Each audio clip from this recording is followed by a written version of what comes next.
Alguém tem alguma questão, alguma dúvida? Bom, então, retomando aqui o nosso curso, né? Vamos passar rapidamente o que a gente viu hoje, os nossos modelos de simulação e como é que a gente representa a turbulência nesses modelos de simulação. Os modelos, eles são dependentes da nossa capacidade de processamento. Maior capacidade de processamento, melhor a representação que a gente tem do planeta e da dinâmica da atmosfera. E a gente vai, à medida que o tempo foi passando, e a nossa capacidade de entendimento da dinâmica e da capacidade de processamento, nós fomos sofisticando toda a representação desses processos físicos nessa dinâmica da atmosfera. Esse aqui é a nossa representação. A gente divide o nosso domínio, que aqui é a atmosfera, em pequenas células. Essas células a gente tem que calcular todas as quantidades, temperatura, pressão, umidade, velocidade do vento, e como é que essas propriedades evoluem no tempo em cada uma dessas células. E a gente sabe que essas células não são independentes. Há uma troca de informações, quer dizer, uma célula, o comportamento de uma variável numa célula computacional depende das células que estão ao seu redor, tanto horizontalmente como verticalmente. E aqui o nosso objetivo é a representação da turbulência, que a gente já viu, né? Que esse aqui é o nosso texto que eu estou baseando aqui, o nosso texto de direção, para a representação aí da turbulência, que é na camada limite atmosférica, usa a teoria da camada limite, né, que é um avanço em relação à teoria do escoamento potencial, né, que tem os seus méritos, mas existem fenômenos na natureza que não são capturados por esse escoamento potencial do fluido ideal. Veio então a representação da turbulência, né? Aqui tem umas figuras pictóricas aqui dos quadros do Leonardo da Vinci, os experimentos de Taylor, e é Taylor quem propôs a divisão entre a turbulência como sendo representada por um escoamento principal, que seria um escoamento tipo laminar, mais uma componente aleatória, estocástica. Adaptação da teoria da camada limite, para a dinâmica planetária, né, da atmosfera, o uso aqui da teoria do Geoffrey Taylor, a teoria estatística da turbulência. Aqui tem esse livrinho vermelho, né, é uma biografia técnica do Taylor, que foi escrita por um dos seus principais alunos, né, que foi o Bachello, que desenvolveu bastante a parte de turbulência homogênea. E com essa teoria a gente vai representar todas as estabilidades que acontecem durante o ciclo diurno e noturno da atmosfera. Aqui vem os fluxos de Reynolds, né, com a ideia do Reynolds lá. A difusividade, que a gente representa aí com a teoria de Taylor. E essa difusividade, então, ela é representada aí a partir da teoria de Taylor, daquela integral de Taylor, né, como a gente está revendo aqui, e com isso eu obtenho os principais parâmetros da turbulência. A difusividade turbulenta, né, a escala de tempo ou de decorrelação lagrangiana e o comprimento de mistura. Isso vai ser importante, né? E a gente precisa de um modelo de espectro, que a gente vai casar aqui com a teoria de Kolmogorov, que é a famosa lei dos menos 5/3, né? Que assim é que a energia cinética turbulenta se distribui de acordo com o comprimento de onda. Quanto maior o comprimento de onda, menor ou maior a frequência, menor a energia cinética.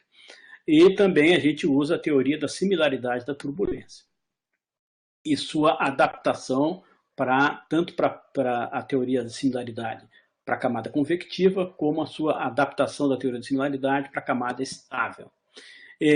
Usando todas essas ferramentas anteriores, a gente constrói os nossos modelos analíticos de espectro de turbulência, que vai fazer um casamento do máximo espectral do nosso modelo de espectro analítico com as observações. E, além disso, o nosso espectro vai ter que casar para altas frequências com a teoria do Kolmogorov. Com isso, a gente chega aqui, né, representações de camada estável, representações de turbulência de camada convectiva, e com isso a gente tem uma formulação de turbulência, né? E o nosso objetivo é aplicar isso aqui para o modelo Brahms, que, como eu falei para vocês, aqui isso aqui eu peguei emprestado aqui um slide do Saulo, que tem várias pessoas aí que andam trabalhando nesse desenvolvimento, né? Aqui está uma fotografia do Saulo, Carla, a esposa do Saulo, Ariane, Pedro Dias, Luiz Flávio, deixa eu ver se eu acho aqui o Paulo Kubota. Bom, enfim, né, isso aqui vai ficar gravado, e aí depois a gente pode, todo mundo, muitos talvez já estejam aqui, né, assistindo esse mini curso, enfim, né, podem tentar se reconhecer aqui nessas, como eu disse, né, isso aqui está em contínuo desenvolvimento. Isso aqui foi um dos resultados parciais da tese da Ariane, a tese de doutorado da Ariane. Esse aqui é uma nova versão do Brahms, né, publicado nessa revista, né, de desenvolvimentos de modelos geocientíficos, só que foi em 2016, se não me engano. É a página do Brahms, e aqui as nossas implementações, os resultados das implementações que foi na tese da Joyce, né? Que eu acabei de mostrar para vocês aqui, que a nossa simulação foi em cima da floresta amazônica, comparando dois esquemas de fechamento de primeira ordem, Smagorinsky e a teoria de Taylor, junto com a representação de turbulência com fechamento de segunda ordem de Mellor e Yamada. Então, aqui é o fechamento de primeira ordem, onde esses fluxos turbulentos são representados pela difusividade turbulenta vezes o gradiente da componente principal, né? Aqui a representação de Smagorinsky e a necessidade que o pessoal enxergou aí para modelo de segunda ordem. Aqui tem a justificativa porque a gente vai usar modelo de segunda ordem, e o problema é que quando a gente aplica o modelo de fechamento de segunda ordem, muitas equações aparecem aqui para a gente tentar resolver. Então, na nossa representação de Taylor, a gente vai ter a difusividade para a camada neutra, difusividade para a camada estável, difusividade para a camada convectiva. Bom, então, de acordo com o valor, né, onde está marcado aqui, esse L, que é o comprimento de Monod-Bukov, quando o comprimento de Monod-Bukov é negativo, então eu vou usar essa representação de turbulência que está mostrada aqui na tela. Quando o comprimento de Monod-Bukov é positivo, então nós estamos com camada estável, e aí a gente vai usar essa representação de turbulência. Bom, e quando o módulo do comprimento de Monod-Bukov é maior do que 500, esse é um caso de camada neutra. Então, eu tenho as três representações de estabilidade da atmosfera, que quando nós estamos na simulação, a gente vai calculando em cada passo de tempo qual é a variação do comprimento de Monod-Bukov. E isso vai nos ajudar a escolher, ao código, né, escolher se ele está na camada estável, se ele está na camada neutra, ou se a gente está numa condição atmosférica de camada convectiva.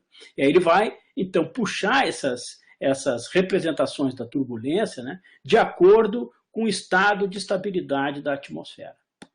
Muito bem. Então, aqui tem desses experimentos que a gente conversou, né? Aqui à esquerda é a representação, os resultados, né? Usando a representação de turbulência de Taylor. Aqui no meio, aqui, essa figura do meio, usando Mellor e Yamada. E, por último, Smagorinsky. Aqui é a temperatura do ar, né? Com esse ciclo de dois dias. Então, a gente está pegando aqui um ciclo noturno e diurno, né? E vendo essa representação, seja para a temperatura do ar, seja para a umidade relativa, tanto para a temperatura como umidade relativa. Nesses casos que a gente está olhando aqui, Mellor e Amada conseguiu ter uma melhor representação, e a pior representação foi a pior simulação, desculpa, o pior resultado da simulação, o resultado que está em mais desacordo com a observação é Smagorinsky. Então, mas aqui em fluxo de calor latente, a representação da turbulência com a teoria de Taylor representa melhor o que a gente observou nesse experimento da LBA do que todos os outros dois modelos de turbulência que a gente está avaliando aqui, né? E também para fluxo, tanto para o fluxo de calor latente como fluxo de calor sensível, a representação de turbulência com a teoria de Taylor teve uma descrição melhor, a simulação teve uma melhor aderência com os resultados das observações. Aqui são perfis de temperatura, né? Que a gente aqui tem uma outra, aqui são algumas evoluções, né? Desse perfil de temperatura, né? Com dados do LBA, aqui para a região de Abracos, né? E também aqui eu vou falar um pouco sobre programas de pesquisa, né? Mas antes de entrar com esses programas de pesquisa, a gente tem que lembrar que a ideia, né, de usar o fluxo, esses modelos de fechamento de segunda ordem, é para poder representar esse termo aqui de contragradiente. Mas aí, para salvar a pátria aqui desses modelos, desses fechamentos de primeira ordem, a gente pode introduzir um termo aqui que vai representar esse termo de contragradiente. Então, alguns pesquisadores têm desenvolvido esse tipo de modelagem para esse termo aí. Esse é um exemplo, o Coopers e Holzlag, em 98, né? Mas aqui a gente pode usar, aqui eles usam, por exemplo, essa variância, esse comprimento de mistura. O Holzlag usa a abordagem dele. Mas aqui a gente pode utilizar, por exemplo, a teoria de Taylor para casar com a teoria do Holzlag, né? E aqui, mas também é o seguinte, né? Eu posso modificar tudo isso, e na verdade eu modifiquei como é que ele calculou essa escala, né? Eu não fiz essa escala dessa maneira que ele está mostrando aqui, porque isso aqui implica, vocês notem o seguinte, que quando eu substituir esse gama do jeito que está aqui, usando essa integral aqui dentro dessa, eu fico com uma equação integral. Como isso aqui depois vai lá para... Eu vou ter uma equação íntegro diferencial. O Holzlag não é muito claro no paper dele como é que ele resolve essa questão, ou se ele de fato resolve uma equação íntegro diferencial. Na verdade, ele não resolve. Depois ele me explicou como é que ele tinha feito. Mas aí eu digo o seguinte, não, dá para fazer uma coisa diferente. Aí eu fiz diferente, né? Eu fiz um pouco diferente do Holzlag. Isso foi um tema de mestrado, uma tese de mestrado da Maria Eugênia, é uma das que está nos assistindo. Eu estou roubando aqui, mas aqui eu estou comparando Taylor contra Taylor, né? Taylor sem contragradiente e a teoria de Taylor com contragradiente. Aqui é radiação de onda curta, radiação de onda longa, né? Mais ou menos a mesma coisa aqui que a gente está observando, radiação, né? Também para radiação de onda longa e onda curta, e aqui uma comparação da temperatura, aqueles perfis de temperatura que a gente viu, né?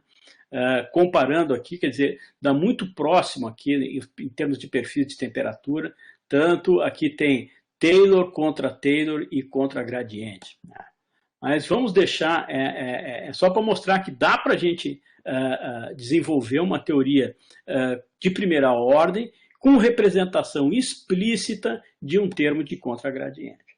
Bom, além disso, eu vou falar rapidamente aqui para a gente terminar o nosso curso, né, como é que a gente pode representar essas equações de camadas de transição. Então, aqui o que eu tenho, né, é que a energia cinética vai variar no tempo. E as componentes dessa energia cinética são a interação não linear entre diferentes escalas. Aqui eu tenho um termo de produção de energia cinética turbulenta, e aqui eu tenho a energia cinética por ela mesma, né? Quer dizer, eu também tenho uma componente da energia cinética que já está presente. Bom, feito isso, a gente pode fazer essa representação aqui de termos, né, de termos não lineares. A gente pode usar a teoria de Heisenberg para refazer essa representação dessas interações não lineares, né, e tentar estimar quem é esse difusividade turbulenta, né, e com isso, né, o nosso espectro ele vai variar no tempo. A gente não dá mais para aplicar aquele espectro relativamente simples, né? Nós vamos ter que levar em consideração a variação no tempo do espectro, e com isso, né, a gente vai ter que readaptar tudo que a gente deduziu com essa difusividade turbulenta que varia no tempo. E com isso, né, eu vou obter aqui um novo espectro, que é um espectro que varia no tempo, né? E aí a gente volta de novo para a nossa teoria e veja aqui que a nossa difusividade turbulenta tem essa componente que varia no tempo. O tempo está aqui dentro dessa integral. Bom, de novo, né, aqui tem um pequeno, tem uma diminuição aqui pela nossa teoria, né, da energia cinética turbulenta. Isso aqui é a camada residual, é da camada diurna para a camada noturna. Então, a intensidade de turbulência está diminuindo com o tempo. É isso que está mostrando aqui. E a gente está vendo aqui, né, aqui é o tempo inicial, e à medida que o tempo foi passando, essa intensidade da turbulência vai diminuindo. É aquela camada convectiva durante o dia para a noite, e à medida que a noite vai ficando cada vez mais presente, essa camada fóssil vai desaparecendo. Bom, então, isso é algo que dá para a gente fazer, né? Fazer essa representação. Aqui é que a gente, ao invés de usar aquelas transformações integrais, a gente fez uma aproximação algébrica para mostrar que dá para facilitar, não precisa a gente trabalhar com aquela complicação daquela integral lá, dá para fazer algo diferente. Aqui eu fiz depois disso, né, eu fiz uma dedução de crescimento de camada limite convectiva. E aí eu deduzi uma fórmula para isso, e foi tentar achar aqui dados experimentais, não achei, não tinha na literatura no ano de 2008, 2007, não achei nada na literatura. Então a ideia foi comparar o que a gente obteve, né, dessa fórmula, comparar com dados de simulação de grandes turbilhões, Large Edge Simulation. Esse foi o tema de doutorado aqui do André, que fez doutorado aqui em meteorologia, André Beck. E de novo aqui aparece a nossa equação da energia cinética. Aqui eu tenho tanto a energia cinética turbulenta produzida por uma componente mecânica, que é esse M aqui, e a componente térmica, que é esse H de calor, heat, em inglês. Bom, eu fiz uma simplificação dizendo que essa fonte de calor aqui, ela era zero, antes de um certo do instante inicial, e depois de um certo tempo eu tenho um fluxo de calor constante entre a superfície e a atmosfera. Isso o pessoal pegou no meu pé por causa de usar essa função de Heaviside, mas eu mostrei que na verdade não é assim tão fora da física como a gente possa imaginar à primeira vista. Bom, aí essa foi a fórmula que eu cheguei, né, a energia cinética turbulenta variando no tempo. Isso aqui tem um decaimento da energia cinética turbulenta noturna e tem um crescimento da energia cinética turbulenta diurna, né, até a gente chegar na turbulência bem estabelecida. Como é que a gente chega nesse espectro aqui de turbulência tridimensional? Eu usei aqui uma formulação do Christensen, de 1989, esse paper do Christensen, publicado na Banderleer Meteorology. Esse é um jornal holandês, que é um dos principais. Aqui é só uma verificação para ver se essa minha fórmula está correta. E aí a ideia é o seguinte, que à medida que o tempo vai passando, quer dizer que a camada convectiva vai vai se estabelecendo, esse máximo do espectro tem que se deslocar para a esquerda. E é o que está acontecendo. Outra coisa é o seguinte, que a integral, né, a área sobre essa curva aqui, a integral disso aqui, representa a energia. Então, à medida que o tempo está passando, como eu estou ingressando mais energia, né, no sistema, essa integral, ou seja, essa curva tem que ficar cada vez maior. Até que chega um momento, né, em que a energia dissipada fica equilibrada com o ingresso de energia. E aí, então, a gente tem uma certa estabilidade desse espectro, que é quando a energia, quando a camada convectiva está plenamente estabelecida. Bom, então aqui a gente pegou vários níveis, né, da camada limite, mostrando que todos eles obedecem. Então, qualitativamente, essa ideia que eu propus estava de acordo com o que a gente espera fisicamente no processo. E aqui são algumas representações com Large Edge Simulation, e aqui a comparação, né? A comparação do que a gente obteve aqui com a nossa fórmula, né? Fórmula fechada para a representação de como é que a energia cinética evolui com o tempo. Então, aqui eu tenho a transição de camada noturna para a camada convectiva. Então, aqui o que está, essas cruzes aqui representam, o que foi obtido com a simulação de Large Edge Simulation, nesse nível aqui, quer dizer, 10% da altura da camada limite. E aqui, tanto esse pontilhado como essa linha contínua, isso significa que a gente está representando, que ali vai aparecer alguns parâmetros, como variância do vento, etc. A variância do vento, como foi parametrizada por Christensen, e a variância do vento como representada usando a teoria de Taylor, né? Aqui é na metade da camada limite, e aqui, por último, é o topo da camada limite.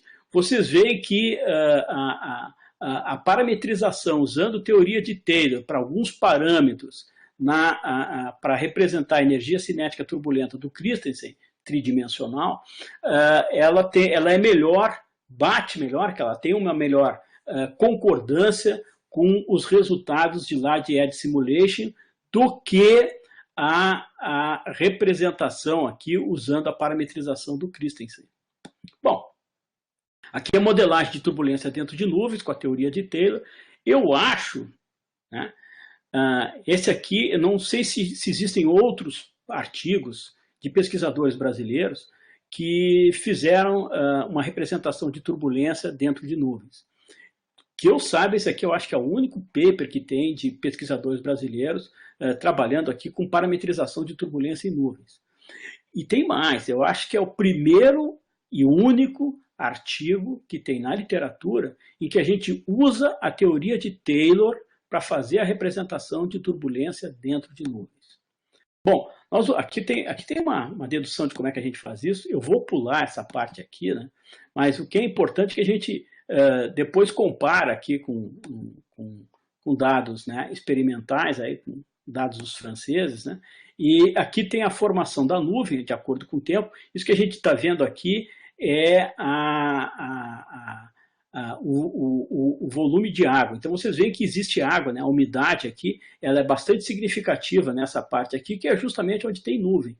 E aqui eu tenho a intensidade de turbulência dentro da nuvem, que isso foi um experimento francês, que aí é que a gente obteve esses dados aqui, que foi o tema da tese de doutorado. Eu esqueci de quem são, de explicar quem são essas pessoas que são autores desse artigo. O Gerson Almeida é professor hoje da Universidade do Estado do Ceará. Ele fez doutorado em Física na Universidade Federal do Ceará. O Alexandre Costa, eu o conheci quando eu estive fazendo meu pós-doutorado no Colorado, na Universidade do Colorado. Ele fazia o doutoramento dele lá. E é amigo, né? Eles foram colegas de física, ele também é físico, o Alexandre, foram colegas lá do curso de física, e o José Parente foi professor, inclusive foi orientador de mestrado do Alexandre e do Gerson Paiva, do Alexandre Costa e do Gerson Paiva Almeida, e foi o orientador de doutorado do Gerson também. Eu conheci o Alexandre e lá eu disse que eu queria usar a teoria de Taylor em turbulência em nuvens. Eu, inclusive, fui assistir um curso do professor o professor Cotton, né? Ele tem um livro sobre dinâmica de nuvens e microfísica de nuvens, então assisti o curso, falei para o professor, professor, vamos utilizar essa coisa aqui, ele achou que aquilo não era eu não fiz nenhuma apresentação para ele, e aí ele, o Cotton, naquela época, achou que isso não. Mas aí o Gerson veio da França com esses dados, e eu já estava de volta no Brasil, mas o Alexandre se lembrou que eu tinha essa ideia, aí ele perguntou se a gente podia usar a teoria de Itero com os dados do Gerson. E eu disse que sim, e a gente construiu um modelo, testou, e esse foi o resultado da tese de doutorado do Gerson Almeida, e aqui estão os resultados, né, que vocês estão vendo a nuvem se formando, aqui tem o tempo, e tem também um caso aqui em que a nuvem ela se forma, tem uma erosão da nuvem e tal, e aqui é a representação de como é que a intensidade de turbulência e as medidas aqui, que a gente está vendo nesses pontos vermelhos e azuis aí, que são as medidas dos franceses, né? Bom, deixa eu voltar aqui, em algum ponto, eu acho que eu fiz um comentário aqui, antes da gente entrar nessas discussões aqui. Deixa eu ver se tem um comentário aqui para a gente terminar esse curso.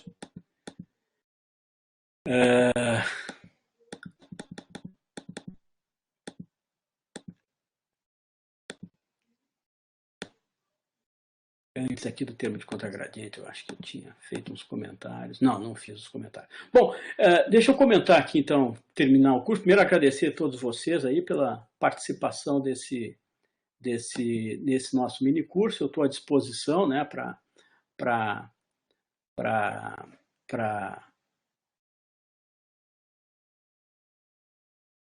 O Saulo está perguntando aqui se a gente pode usar a teoria de Taylor para os coeficientes horizontais. Sim, pode.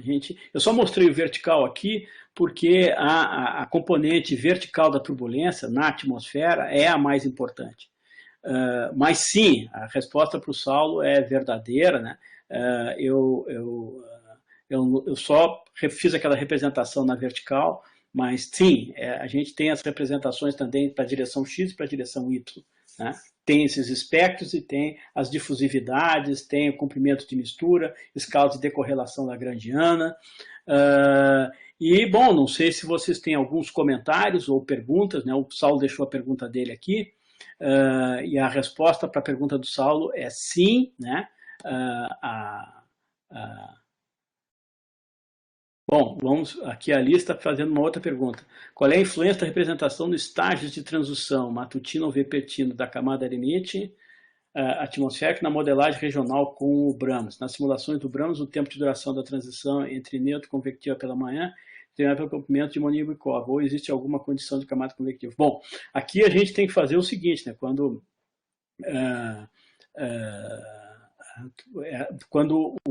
a gente nota que o comprimento de Monivnikov está variando com com certo valor crítico, né? Quando ele está variando com esse valor crítico, então a gente vai perceber que está entrando em camada de transição, Alice.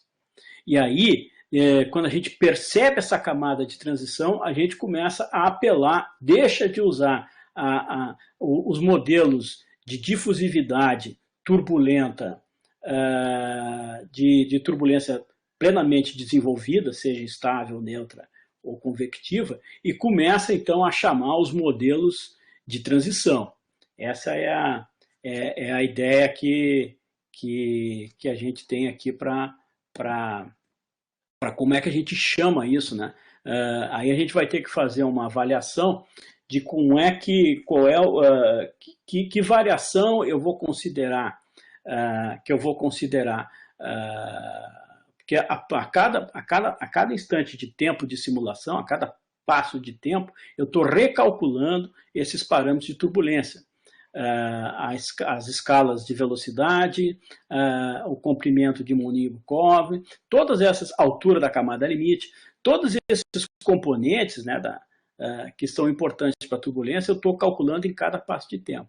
Então, uma das coisas que eu faço é verificar qual é o valor da variação do comprimento de Monivnikov. Dependendo como eu estou, claro que eu vou enxergar também o horário, né? Então, o horário mais a variação do comprimento de Monivnikov vai ser o nosso gatilho para chamar a nossa representação de turbulência em camadas de transição.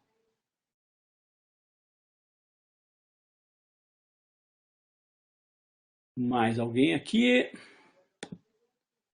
Se não, eu vou me despedir de vocês aqui, né? E agradeço aqui a toda a audiência aqui, da Alice, da Amanda, do Antônio, Maurício, né? Zarzur, Ariane, Cristiano, Elias. O Elias vai estar amanhã, a gente tem um curso de métodos numéricos 1.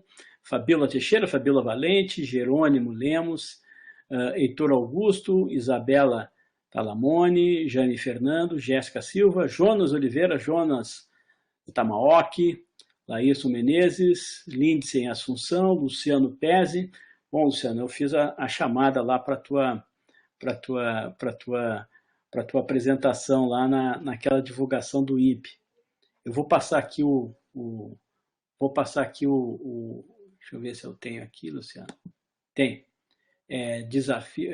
Não tem, não. Desculpe. Não tem, não. Não tem aqui. Está aqui, ó. Deixa eu ver. Não tem. Desculpe. Não tem, Luciano. Mas, bom, vamos lá.